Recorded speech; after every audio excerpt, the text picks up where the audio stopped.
বন্ধুরা দেখুন, বাঘের পায়ের ছাপ দেখুন একবার। মূলত এই জঙ্গলগুলো এত গভীর। আর দেখুন হরিণের পায়ের ছাপ দেখুন, এগুলো হচ্ছে হরিণের পায়ের ছাপ, দেখতে পেয়েছেন? এইখান সাইডে কিন্তু বাঘের পায়ের ছাপ পাওয়া গেছে। তো আমরা বেশি সাহস করে নামবো না। দেখুন একদম সরু নদী, এটাই হচ্ছে সেই বাঘের জঙ্গল, যেটা হচ্ছে এই আজমলমারির জঙ্গল বলা হয় যেটাকে। জঙ্গলগুলো একবার দেখুন কতটা ঘন। এইটা হচ্ছে বাঘের জঙ্গল, এরপরে হচ্ছে লোকালয়ের বসবাস। আর আমরা সবাই যাচ্ছি এই নদীর পাড় ধরে। আর সবার মুখে একটাই কথা, সাবধানে চল, বাঘ আক্রমণ করবে। সবার একটাই কথা মুখে। নমস্কার বন্ধুরা, আপনারা সবাই কেমন আছেন? আশা করি সবাই ভালো আছেন। সুন্দরবন নতুন একটি পর্বে আপনাদের সকলকে জানাই স্বাগতম।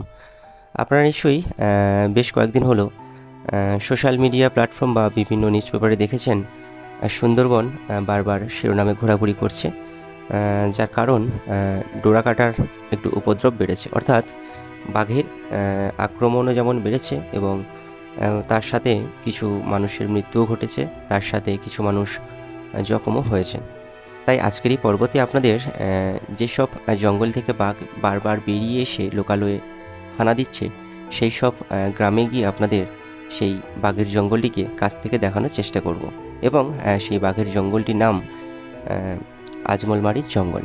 তো চলুন এই পর্বতে আপনাদের সেই জঙ্গলটিকে নদীর এ প্রান্ত থেকে আপনাদের সেই জঙ্গলকে দেখানোর চেষ্টা করবে এবং সাথে দেখাবো যে ওই প্রান্ত থেকে বাঘ নদীর সাঁতরে এই প্রান্তে এসে কেমন তাণ্ডব চালায় এবং তার পায়ের ছাপ আর সব কিছু আপনাদের তুলে ধরার চেষ্টা করব।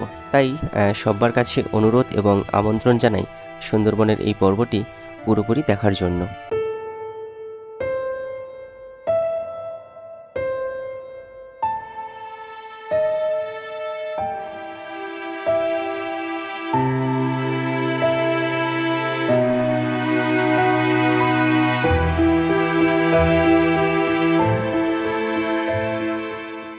মুহূর্তে ঘড়ির কাঁটায় বাজে 4:05।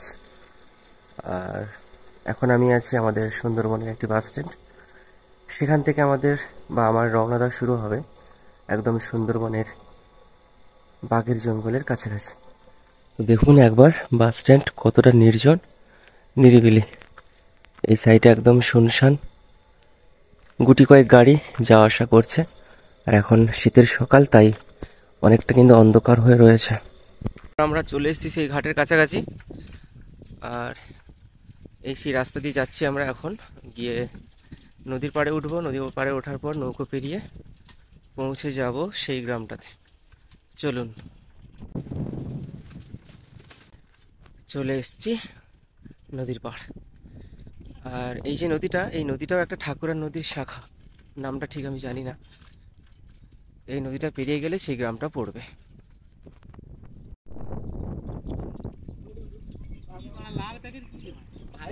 এবার আমি নৌকোয় উঠব এবং এই নৌকো পেরিয়ে সেই গ্রামে যাব। তারপর আপনাদের সেই জঙ্গলটার কাছাকাছি গিয়ে সব কিছু দেখানোর চেষ্টা করব।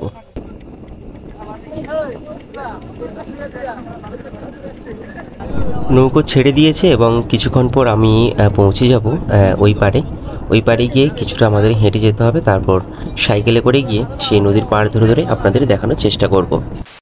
অবশেষে বন্ধুরা আমি নদীর ও প্রান্ত থেকে এ প্রান্তে চলে এলাম। এবার আমাদের সাইকেল নিয়ে পথ চলা শুরু হবে। দেখতে থাকুন, আশা করি আপনাদের ভালো লাগবে। তাই আজকের এই পর্বটি যথেষ্ট রোমাঞ্চকর হতে চলেছে এবং ভয়ঙ্করও কিছুটা বটে। তো আজকের আমরা এই রাস্তা দিয়েই মোটামুটি যাব, এই জঙ্গলটার সাইড দিয়ে। কেননা কয়েকদিন আগে এই জঙ্গলগুলোতে প্রচুর পরিমাণে কিন্তু বাঘ আজমলমারি জঙ্গল থেকে পেরিয়ে কিন্তু এই লোকালয়ে চলে এসেছিল।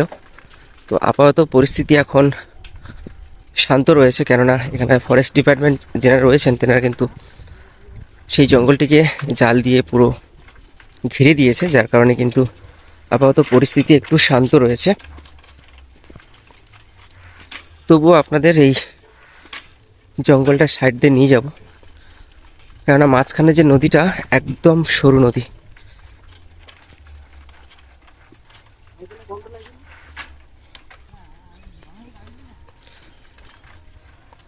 দেখুন, আর এই সাইডে লোকালয় লোকালয় গ্রাম, আর সামনে হচ্ছে আমার দাদা ভাইপোরা সবাই যাচ্ছে।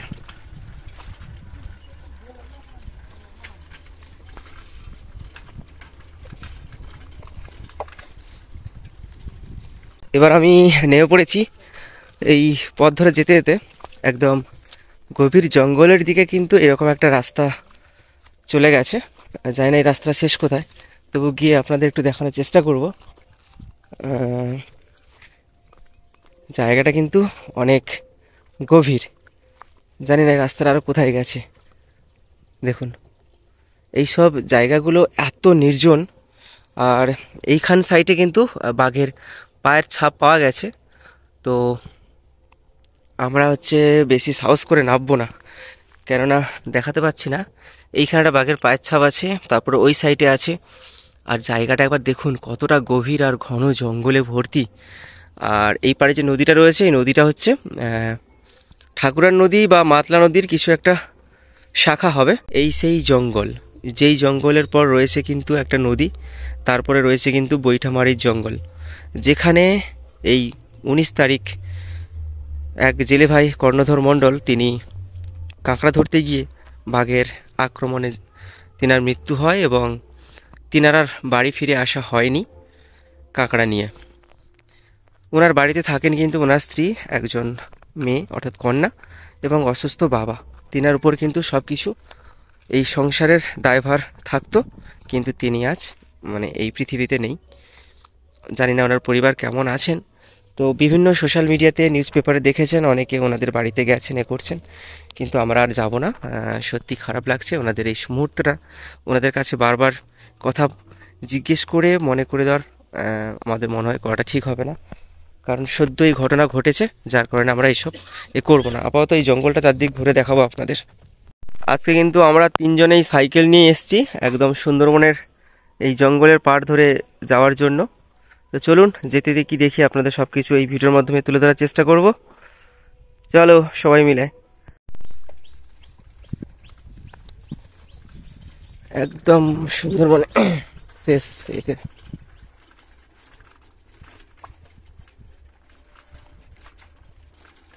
এখানে একটু দাঁড়াও, ও বাবা পড়ে গেলাম, হে ভগবান। আমি আর নেই, এই তো সেই হাঁসগুলো না, এরম করে যাব কি করে?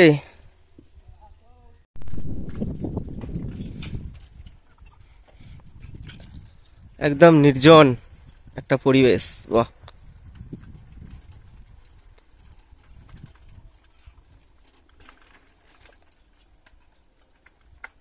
এই সেই জঙ্গল, যেই জঙ্গলে বেশ কয়েকদিন ধরে বাঘের উপদ্রব চলছিল, যেখান থেকে বাঘ বারবার এই জঙ্গলে চলে আসে, কারণ নদীটা হচ্ছে অত্যন্ত একদম সরু নদী।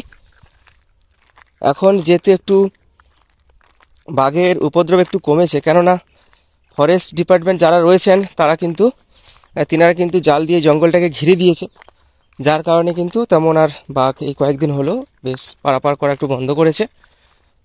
আর জঙ্গলটা আপনাদের একবার দেখাচ্ছি।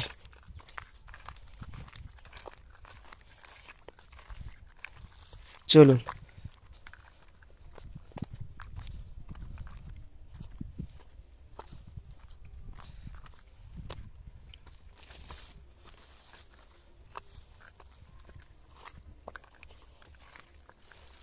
একদম সরু নদী, দেখুন একদম সরু নদী।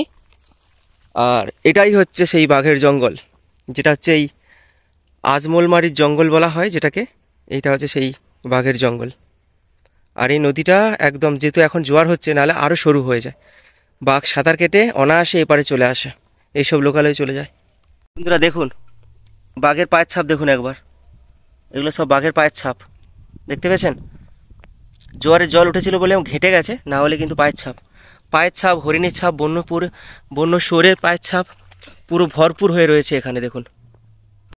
মূলত এই জঙ্গলগুলো এত গভীর। আর দেখুন হরিণের পায়ের ছাপ দেখুন, এগুলো হচ্ছে হরিণের পায়ের ছাপ, দেখতে পেয়েছেন? হাজার হাজার হরিণের পায়ের ছাপ, পুরো এই রাস্তা ধরে সব হরিণ এসে কিন্তু লোকালয়ে উঠে চাষের জমিতে কিন্তু গিয়ে সবজি ফসল টসল অনেকে ক্ষতি করে, এরকম খবর রয়েছে। আর দেখুন একদম একদম নির্জন, একদম নির্জন একটা পরিবেশ।